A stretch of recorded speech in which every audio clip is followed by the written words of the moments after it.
زه دغه مور پلار ته عاجزانه ریکویسټ کوم چې مهرباني وکړئ په دې بچو باندې دا چندې او دا مزدوریانې مه کوئ.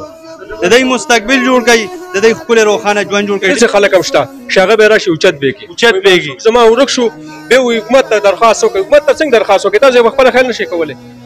دا ماشوم د تیر رالیږي، دا د چا د جواب دی، د چا د څپېړې دی. کم از کم د مور او پلار ته پکار دي چې کم از کم د ماشومانو باندې خیال وساتئ. سبا له بیا جاړې او چیرې سوري ووایي تاړو ته به منډې ووایي، د هغې لپاره اوس پې خیال وساتئ. یو 50 روپو لالچ مه کوئ چې 50 روپو لالچ لپاره تاسو دلته ماشوم بچی دی یار دی، خو د مزدورۍ هم نه دی، او ځوان دی به څومره مزدوري کوي لکه مور پلار به څومره مزدوري کوي. دا خو د سبق ټایم دی که نه. نو دا اوس په پوړو کې ناست دی، څوک په پیخ پیک دی او څوک په ورته بد ردي وایي.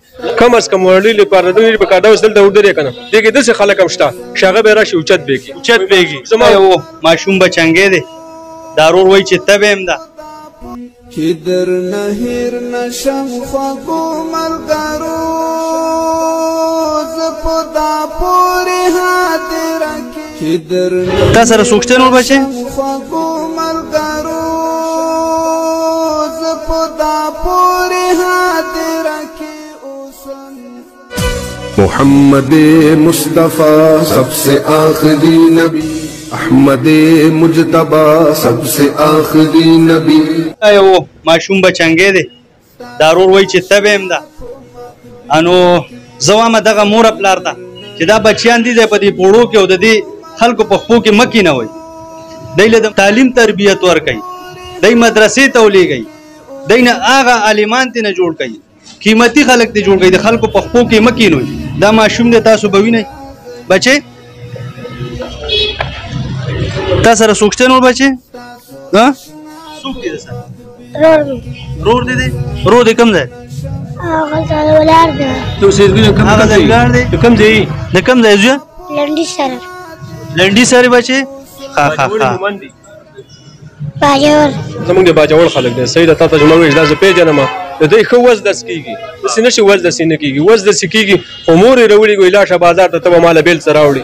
کم از کم وړلي لپاره دوی پکار دا اوس دلته ودرې که نه. دې کې داسې خلک هم شته چې هغه به راشي اوچت بیږي. زما ورک شو بیا وایي حکومت ته درخواست وکړئ. حکومت ته څنګه درخواست وکړئ؟ تاسو په خپله خیال نه شئ کولی. دا ماشوم د تیر رالیږي، دا د چا د جواب دی، د چا د څپېړې دی.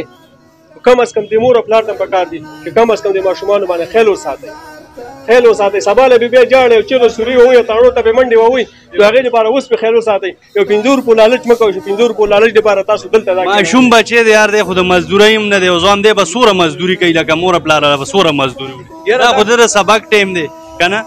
نو دا اوس په پوړو کې ناست دی، څوک په پیخ پیک دی او څوک په ورته بد ردي وایي. لالا ته څه ویل غواړې؟ دا د مزدورۍ دی که دا د سبق؟ ډېره جي دې وخت دا د سبق د ده سره ظلم کوي پلار او مور. د پلار او مور له سزا پکار ده. په دې اول خو معلومات وشي چې آیا دا مجبوري ده او که دا د سره ظلم کوي.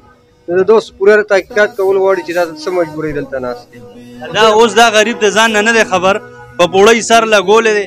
قسم دی که دا د خلکو په پیخ پیک دي یار، مړ بیږي د خپل. نو دا چا ته سخت کار یار سړی په هغه مخه په تیزۍ کې را روان دی. خو زمونږ په پاکستان کې دا ظلم روان دی. دا د دې په مخنیوي پکار دی چې وشي او تپوس وشي چې دا ولې کېږي. قدرمنو دا ځای په ځای دا بچنګیان ناست دي. زه دغه مور پلار ته عاجزانه ریکویسټ کوم چې مهرباني وکړئ په دې بچو باندې دا چندې او دا مزدوریانې مه کوئ. د دوی مستقبل جوړ کړئ، د دوی ښکلی روښانه ژوند جوړ کړئ. ډېره مننه. چې در نه هېر نشم خوږو ملګرو، زه په دا پورې حاضره کې اوسم.